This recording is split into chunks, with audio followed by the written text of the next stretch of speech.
নমস্কার, বাংলা মন থেকে বলছি সন্ময় বন্দ্যোপাধ্যায়। ফেঁসেছে বালু এবং সেই ফাঁসা বালুকে শেষ পর্যন্ত নির্বাচনী বৈতরণী পাশ করাতে গিয়ে মমতা বন্দ্যোপাধ্যায় যে কথাগুলো বললেন তাতে আরও ফাঁসলেন মমতা বন্দ্যোপাধ্যায়। আমি আপনাদের প্রথমে জ্যোতিপ্রিয় মল্লিক, যিনি যার নির্বাচনে এবার পরাজয়টা অবধারিত সময়ের অপেক্ষা, সেই জ্যোতিপ্রিয় মল্লিকের হয়ে মমতা বন্দ্যোপাধ্যায় এদিন ব্যাটিং করতে নেমে যে কথাগুলো বলেছেন একটু ভালো করে মনোযোগ দিয়ে শুনবেন। বলছেন ওকে মিথ্যে করে ফাঁসানো হয়েছে, ও আদতে কিছু করেনি। কি বলেছেন মমতা বন্দ্যোপাধ্যায় একটু মনোযোগ দিয়ে শুনুন। আর তাদের রেশন ফলস নামে ওকে হিংসা করে গ্রেফতার করেছিল, কোনো প্রমাণ ওকে হিংসে করে গ্রেফতার করা হয়েছিল, কোনো প্রমাণ পাওয়া যায়নি। আচ্ছা, যদি কোনো প্রমাণ না পাওয়া যায় তাহলে বারবার তার বেল রিজেক্টেড হয়েছে কেন? মামলা চলছে, একটা নির্দিষ্ট সময়ের পর তিনি জামিনে মুক্ত থাকতে পারেন। জ্যোতিপ্রিয় মল্লিক সেই জামিনে মুক্ত আছেন, কিন্তু তার বিরুদ্ধে যা যা অভিযোগ, বিদেশে টাকা পাচার থেকে শুরু করে যেভাবে খাদ্য থেকে টাকা তোলা, প্রত্যেকটি তো আদালতের নথিতে নথিভুক্ত হয়ে আছেন। তাহলে ওকে ইচ্ছে করে হিংসে করে ফাঁসানোর কথা মমতা বন্দ্যোপাধ্যায় কেন বললেন? বলছি আমি ভিডিওটা আরেকবার শোনাবো আপনাদের। কেন গ্রেফতার করেছিল? কারণ সিপিএম এর ওই পচা সিপিএম পার্টির 1.5 কোটি লোকের নাম রেশন কার্ডে ঢুকিয়ে দিয়েছিল, আর তাদের রেশন ফলস নামে নিজেরা নিত আর পার্টি ফান্ডের টাকা নিত। এই 1.5 কোটি মানুষকে বাদ দিয়েছিল ফলস রেশন কার্ডকে। এই চুরিটা ধরেছিল, এই ডাকাতিটা ধরেছিল বালু, তাই ওরা বিজেপিকে দিয়ে বালুর বিরুদ্ধে এটা করিয়েছে। আপনাদের আমি মমতা বন্দ্যোপাধ্যায়ের বক্তব্যটা শোনালাম, দুটো পার্ট। প্রথমত, হিংসে করে ওর বিরুদ্ধে চক্রান্ত করে ওকে গ্রেফতার করানো হয়েছিল।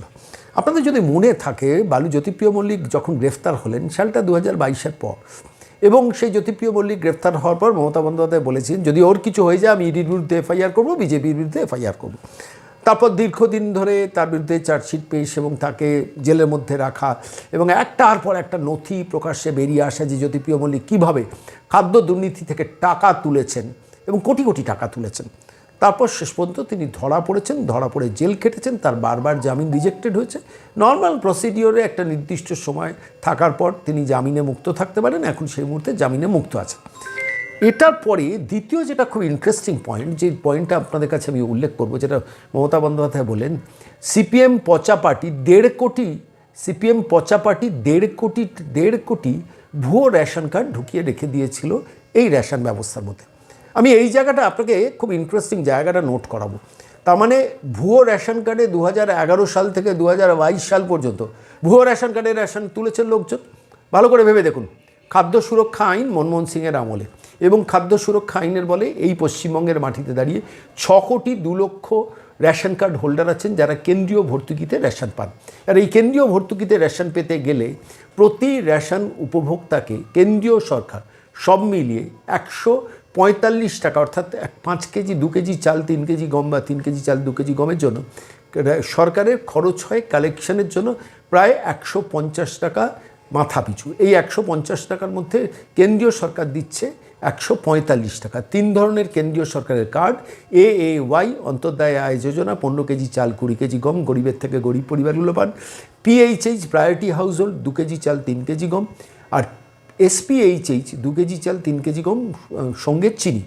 এই প্রত্যেকটি ছোট ছোট ATM কার্ডের জন্য 145 টাকা কেন্দ্রীয় সরকারের ভর্তুকি, আর রাজ্য সরকার ভর্তুকি দেয় 5 টাকা। এবার প্রশ্নটা হচ্ছে, মমতা বন্দ্যোপাধ্যায়ের বক্তব্য আপনারা শুনলেন, আমি শেষকালে তাঁর বক্তব্যটা আরেকবার শোনাবো, যেখানে দাঁড়িয়ে 145 টাকা কেন্দ্রীয় সরকারের ভর্তুকি, তার মানে এই 1.5 কোটি ভুয়ো রেশন কার্ড যে ভেতরে ঢুকিয়েছিলেন, আজকে মমতা বন্দ্যোপাধ্যায় নিজে স্বীকার করলেন। আমি তো অনেক দিন ধরেই বলি আপনাদের, এবং এটা অনেক বেশি, 1.5 কোটি না। এবার এই 1.5 কোটি রেশন কার্ডে 2011 হোক 2012 হোক, সিপিএম চলে গেছে কবে? 2011 সাল। তবে 2011 সাল থেকে 2022 সাল, এই 12 বছরে এই 1.5 কোটি রেশনের কার্ডের যে ভর্তুকি, 1.5 কোটি মাল্টিপ্লাইড বাই 145 টাকা সিপিএম খেয়েছে। তৃণমূল আমলে সিপিএম ওই ভুয়ো রেশন কার্ডে চাল গম খেয়ে গেছে, বিশ্বাসযোগ্য? 1 নম্বর। 2 নম্বর প্রশ্ন, কেন্দ্রীয় সরকার থেকে যখন খাদ্য সুরক্ষা দপ্তর থেকে যখন বারবার এই কথাটা বলা হলো যে আপনারা যে এই রেশন কার্ড আছে সেই রেশন কার্ডটাকে বায়োমেট্রিক করতে হবে এবং আধারের সঙ্গে লিঙ্কিং করতে হবে, মমতা বন্দ্যোপাধ্যায় সরকার কেন তার বিরোধিতা করেছিল? কিছুতেই সেটা করছিল না। সারা ভারতবর্ষের সমস্ত রাজ্য করে নিয়েছিল, শুধু পশ্চিমবঙ্গ করেনি। শেষ পর্যন্ত কেন্দ্রীয় খাদ্য সুরক্ষা দপ্তর থেকে শেষ পর্যন্ত, মানে খাদ্য দপ্তর থেকে শেষ পর্যন্ত সুপ্রিম কোর্টে একটা মামলা হয়, এবং সেই সুপ্রিম কোর্টে মামলা হওয়ার পর সুপ্রিম কোর্ট 15 দিন নোটিশ দিয়েছিল রাজ্য সরকারকে, হয় মানুন না হলে আমরা নির্দেশ দেবো। বাবা বলে 7 দিনের মধ্যে নবান্ন তখন রাজি হয়ে গিয়েছিল যে ঠিক আছে, বায়োমেট্রিক আধার ডিলিঙ্কিং হোক, এবার বায়োমেট্রিক সিস্টেম হোক, আধার লিঙ্ক হোক। যেই আধার কার্ড লিঙ্ক শুরু হয়ে গেল, ভালো করে ভেবে দেখুন, যে মুহূর্তে আধার কার্ডটা লিঙ্ক শুরু হয়ে গেল এবং বায়োমেট্রিক সিস্টেমটা চালু হয়ে গেল, তারপরে দেখা গেল প্রায় 2 কোটির কাছাকাছি রেশন কার্ড বাতিল হয়েছে এই পশ্চিমবঙ্গে।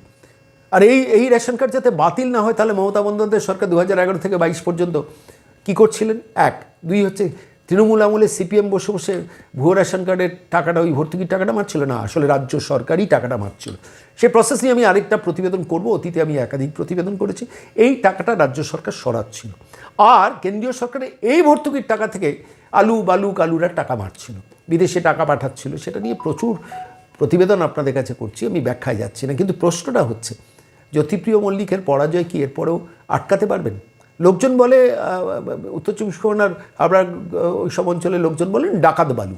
আমি সেটা বলছি না, কোনো মানুষ সম্বন্ধে ডাকাত বলা উচিত না, ডাকাতকে কখনো ছোট করা উচিত না। আমি চোর বালুও বলছি না, আমি চোরকেও কখনো ছোট করতে চাই না।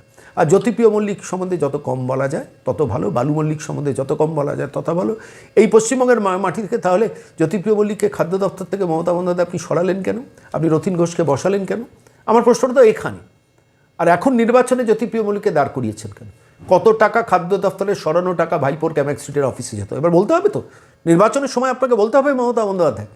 1.5 কোটি রেশন কার্ড, আপনি ভাবুন তো, পার মান্থ 1.5 কোটি মাল্টিপ্লাইড বাই 150 টাকা মেরেছে একটা সরকার। তার কারণ এই 1.5 কোটি রেশন কার্ড মমতা বন্দ্যোপাধ্যায় নিজে স্বীকার করলেন। আমি তো দীর্ঘদিন ধরে বলে যাচ্ছি, সংখ্যাটা 1,80,85,00,000 ক্রস করে গেছে ভুয়ো রেশন কার্ড হোল্ডার। এবং সেই রেশন কার্ডের নামে 145 টাকা করে ভর্তুকি কেন্দ্রীয় সরকার থেকে নিয়ে আসা হতো, দিনের পর দিন নিয়ে আসা হচ্ছে। সেই টাকাটা কোথায় গেছে তার তদন্ত হবে না? এবার তো তার তদন্ত করা উচিত। জ্যোতিপ্রিয় মল্লিক সাধু পুরুষ, তো সাধু পুরুষটা কোর্টে গিয়ে বললেন না কেন যে ও সাধু? সেটা তো বলতে পারলেন না। ওর বিরুদ্ধে যে দিস্তে ডকুমেন্ট সিবিআই ইডি থেকে দেওয়া আছে কোর্টে, সেগুলোকে অস্বীকার করতে চাইছেন। আর আপনার আমলে মমতা বন্দ্যোপাধ্যায় আপনি খাদ্য দপ্তর চালিয়েছেন জ্যোতিপ্রিয় মল্লিককে দিয়ে 2011 থেকে 2022 সাল পর্যন্ত বা 2023 সাল পর্যন্ত। তাহলে এই এন্টায়ার পিরিয়ডটা এই 150 টাকা কোন কোন সিপিএম নেতা পেয়েছেন? একটু তালিকাটা প্রকাশ্যে আনুন তো। জ্যোতিপ্রিয় মল্লিক হারবেন সময়ের অপেক্ষায়, সেই জ্যোতিপ্রিয় মল্লিককে মানে জেতানোর জন্য শেষ পর্যন্ত স্বীকার করে ফেললেন যে 1.5 কোটি ভুয়ো রেশন কার্ডের কথা বললেন। আমি বলছি সংখ্যাটা আরও অনেক বেশি, এবং দিনের পর দিন এই টাকাটা সরিয়েছে তৃণমূল দিনের পর দিন সরিয়েছে। আজকে জ্যোতিপ্রিয় মল্লিকের হয়ে সার্টিফিকেট দিলে তো হবে না দিদি। হ্যাঁ, কতটা ভাগ পার্টি পেয়েছে। শেষ পর্যন্ত জ্যোতিপ্রিয় মল্লিক টাকা হয়তো দিতেন না পার্টিকে, তার জন্য হয়তো রাগও হয়েছিল, কিন্তু আবার অ্যাডজাস্টমেন্ট কোনো একটা হয়ে গেছে। ফান্ড রেজার কে ছিলেন? মুকুল রায়ের পর তৃণমূলের অর্থনীতিটা কে সামলাতেন বলুন তো? কোথা থেকে টাকা আসতো? চাকরি বিক্রি, গরু, কয়লা, বালি, পাথর সব কিছু করেছেন। রেশনের চালগুলো পর্যন্ত তার টাকা লুটেছে একটা সরকার। আর সেই যে বালুকে এখন বাঁচাতে আসছেন, বালু নির্বাচনে এবারে জিতবে না। লিখে রেখে দিন মমতা বন্দ্যোপাধ্যায়, আপনি 1000 সার্টিফিকেট দিও, বালুকে আপনি বৈতরণী পার করতে পারবেন না। এসব আজগুপি গল্প বলে। আমি আজকের এই প্রতিবেদন শেষ করার সময় আমি আরেকবার মমতা বন্দ্যোপাধ্যায় বালুর প্রচারে গিয়ে কী বলেছেন একটু আপনাদের কাছে আরেকবার শোনাবো, শুনলেই বুঝতে পারবেন যে কী লেভেলের মিথ্যে কথা বলছে। গ্রেপ্তার করেছিল, কোনো প্রমাণ পাইনি। কেন গ্রেপ্তার করেছিল? কারণ সিপিএম এর ওই পচা সিপিএম পার্টির 1.5 কোটি লোকের নাম রেশন কার্ডে ঢুকিয়ে দিয়েছিল, আর তাদের রেশন ফলস নামে নিজেরা নিত আর পার্টি ফান্ডের টাকা নিত। এই 1.5 কোটি মানুষকে বাদ দিয়েছিল ফলস রেশন কার্ডকে। এই চুরিটা ধরেছিল, এই ডাকাতিটা ধরেছিল বালু। তাই ওরা বিজেপিকে দিয়ে বালুর বিরুদ্ধে এটা করিয়েছে। একজন রাজ্যের মুখ্যমন্ত্রী কোন স্তরে মিথ্যা কথা বলতে পারেন? নিজে আধার লিঙ্কিং আটকেছেন, নিজে বায়োমেট্রিক এর বিরোধিতা করেছেন, সুপ্রিম কোর্টে মামলা হয়েছে। মানুষকে এই কথাগুলো তো বলা হয় না বিরোধীদের তরফ থেকে। নিজে বিরোধিতা করেছেন, শেষ পর্যন্ত জ্যোতিপ্রিয় মল্লিককে ধরে শয়ে পাতার ডকুমেন্ট কোর্টে জমা পড়েছেন। আর 2011 থেকে 22 সিপিএম লুটেছে, বালু ধরতে গিয়ে গেছে বলে বালুকে গ্রেফতার করা হয়েছে। তো এটা কোর্টে গিয়ে একদিন বললেন না কেন? বালুর সওয়াল তো আমি দীর্ঘদিন ধরে শুনেছি, বালু সংক্রান্ত সওয়াল, সেখানে তো বলেনি যে সিপিএম ঢুকিয়ে দিয়ে গিয়েছিল। আজকে আপনি নির্বাচন দুয়ারে বালু যখন মানে বস্তাবন্দি হচ্ছেন, মানে বালু যখন হাঁটতে চলেছেন, তখন আপনার মনে হলো 1.5 কোটিটা একটা কনফেস করুন। ভালো, ধন্যবাদ মুখ্যমন্ত্রী মমতা বন্দ্যোপাধ্যায় আপনাকে। এই 1.5 কোটি আপনাকে পিছু তাড়া করবে। এই 1.5 কোটি ভুয়ো রেশন কার্ডের টাকা আপনি কিভাবে খেয়েছেন, আপনার ভাইপো কিভাবে খেয়েছে, বালু কিভাবে খেয়েছে, আমরা উন্মোচিত করব। অপেক্ষা করুন আপনারা। কিন্তু মনে থাকবে বাংলার মানুষের যে কত বড় চোর প্রতারক একটা সরকার এখন জ্যোতিপ্রিয় মল্লিকের সার্টিফিকেট দিচ্ছেন দুয়ারে নির্বাচন, এবং সেই নির্বাচনে যখন বালু হাঁটতে চলেছে ঠিক সেই সময়। হাবড়ার মানুষ ভাবুন, যারা যারা যারা জ্যোতিপ্রিয় মল্লিকের সম্বন্ধে মমতা বন্দ্যোপাধ্যায় এই সার্টিফিকেট শুনছে না, অবশ্যই বাংলার মানুষ ভাবুন কত বড় একটা প্রতারক সরকার এবং তার নেত্রী, যে শেষ পর্যন্ত জ্যোতিপ্রিয় মল্লিককেও সার্টিফিকেট দিতে হচ্ছে। আর দিতে গিয়ে শেষ পর্যন্ত স্বীকার করছেন, হ্যাঁ 1.5 কোটি মানুষ ভুয়ো রেশন কার্ড এতদিন তুলেছে। ফেঁসে গেলেন, শুধু বালু নন, মমতাও।